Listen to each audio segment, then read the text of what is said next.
বাইরে গিয়া একটু স্যার একটু সামনে দিয়ে থাকে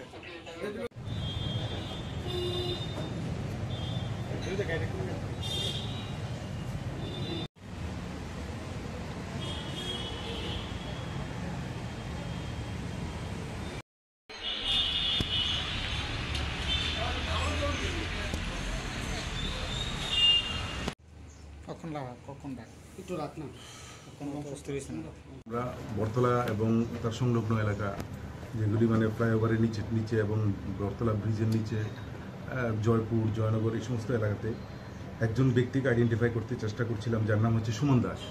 সে স্ক্রুটি করে পুরো এলাকাতে সে ইয়াবা ট্যাবলেট এবং ড্রাগস সে বিক্রি করে, কিন্তু তাকে কোনোভাবেই ধরা যাচ্ছিল না, কারণ বিভিন্ন সময় বিভিন্নভাবে সে এখানে আসতো। কখনো মাথায় টুপি লাগিয়ে, কখনো হেলমেট পরে, কখনো বিভিন্নভাবে সে এই এলাকাতে ড্রাগস বিক্রি করে।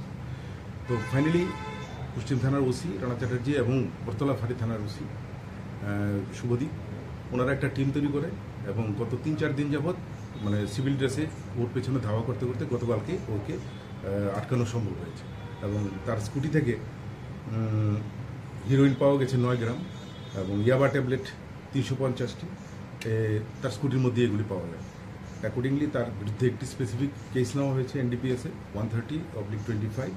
আজকে তাকে কোর্টে পাঠানো হবে রিমান্ডের প্রেয়ার সহ, এবং তাকে জিজ্ঞাসাবাদ করে তার যারা অ্যাসোসিয়েট কোথা থেকে এই মালগুলি সে সংগ্রহ করে এবং এগুলির রুটটা কোথায়, মানে বিস্তারিত জিনিসটা আমরা জেনে নেব এবং তার অ্যাসোসিয়েট যারা আছে তাদেরকেও আমরা এই কেসে অ্যারেস্ট করব এবং এই ধারাবাহিক অভিযান আমাদের চলতে থাকবে বরতলা সংলগ্ন এলাকাতে। আমাদের দৃঢ় বিশ্বাস আমরা এই এলাকাটাকে নেশামুক্ত করতে পারি। স্কুটির রেজিস্ট্রেশন নাম্বার হচ্ছে TR01 AX4785। এখন অব্দি ওর সঙ্গে যারা আছে কারোরকে আইডেন্টিফাই করা গেছে? আইডেন্টিফাই আমরা 2-1জনকে করেছি, কিন্তু ওদেরকে নাম এখনো ক্লিয়ার হয়নি, সেটা আমরা রিমান্ডের সময়টা ক্লিয়ার করে নেব। কোথায় থেকে আটক করবেন? একে জয়পুর এবং জয়নগর এই দুটো জায়গার মাঝামাঝি জায়গা থেকে ওকে করা হয়েছে।